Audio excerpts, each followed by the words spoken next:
Então, assim, essa ideia do desafio, né, de como conduzir, com meio de contraste, todos os profissionais passaram, assim, de uma situação que isso trouxe um benefício, de certa forma, porque, de repente, não tinha mais contraste, não tinha mais material, não tinha, ou o que vinha não era o que se trabalhava de rotina, e isso os profissionais tiveram que se adaptar, né? Eu estou aí, nesses últimos 2 anos, palestrando e trazendo ideias para poder as pessoas se adaptarem nesse sentido. Ainda existe ainda um pouco de falta de contraste ou não ter, né, 100%, mas muitos serviços já retornaram e estão conseguindo já se adaptar. O que aconteceu, assim, né, com essa falta, trouxe com que os profissionais tiveram que estudar e encontrar novos métodos, usar novas formas de usar pouco contraste, otimizar. Tem um lado assim que antes disso se usava muito contraste, não tinha muito um controle, ou não tinha até uma observação específica. Então os profissionais tiveram se obrigaram a ter que se adaptar, né, e trazer métodos que pudessem realmente realizar o exame com pouco contraste e poder, né, dar o diagnóstico para os pacientes, né? Então eu sou, né, um application, né? Eu já tenho aí, eu fui colega do Daniel, palestrante anterior, a gente se formou junto e a gente é inclusive, né, parceiros aí da Consulrad. E hoje eu trabalho, sou especialista de produto, mas eu trabalhei muitos anos com a parte de aplicação aí de injetor, meio de contraste, já palestro há muitos anos nesse sentido, porque eu observei que o meio de contraste, as injetoras, são peças, né, determinantes para poder ter um resultado de muitos exames e diagnósticos, né? Então, eu vi que isso era um desafio para os profissionais. Eu passei uma situação, né, que de estar trabalhando numa empresa que fornece meio de contraste e, de repente, vinha a crise e isso trazia um desafio impressionante na questão de ter o contraste para o serviço, né, aconselhar como utilizar. Eu tive em diversos serviços onde eu tive que mostrar métodos e formas de reduzir volume e poder estar utilizando aquele pouco de contraste que vem, né? Mas um dos principais desafios, assim, que é o que eu vou estar comentando bastante aqui na nossa aula, é você ter um contraste, uma concentração diferente, ou ter, né, um meio de contraste aonde não é o que tu usa na rotina, né? Vamos dizer assim, o serviço usa lá de rotina o contraste, uma concentração 300 e de repente vem um 370 e um 400. Como abordar, como utilizar, né? Como é que eu vou entender sobre isso?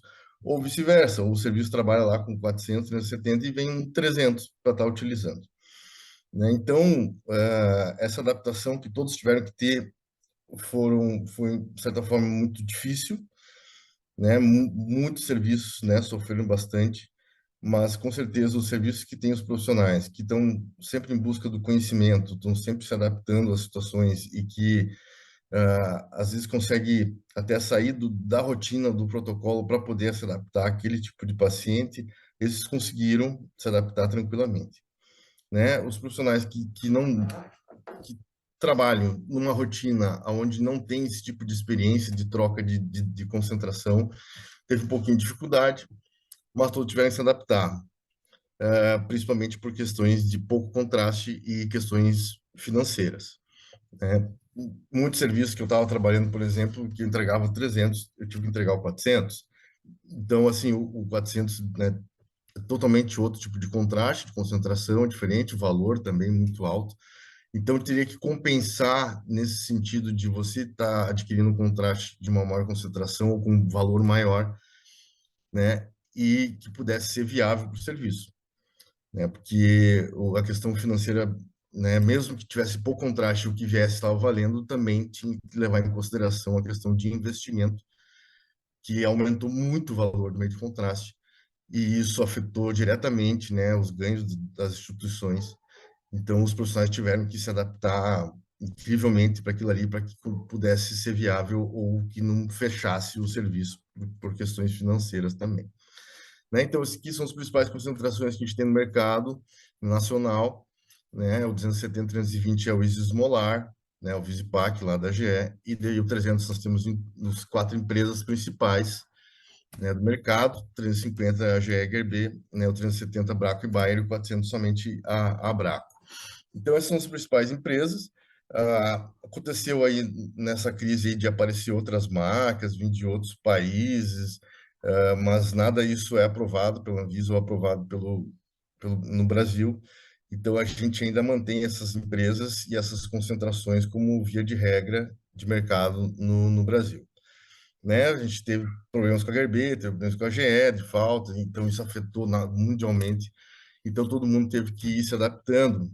Então, assim, muitos me perguntavam assim: ah, eu trabalho com o 370, né, da Bayer, agora veio o 370 da Braco. Qual que é a diferença, né? Agora eu tô com esse e esse, nessa, cada linha de contraste, eles têm um pouco de diferenças, mas às vezes, se a gente levar em consideração a concentração, mudar de uma marca para outra, a gente pode estar seguindo a mesma rotina, tá? A gente vai encontrar umas diferenças, principalmente, vamos dar o exemplo da Braco. A Braco, ela tem dois, duas linhas do 300, né, o 300 Pamiron e o 300 Jomeron, ali se encontra um pouco de diferença de concentração, né, de concentração, eu digo, de como visualizar a atenuação das imagens.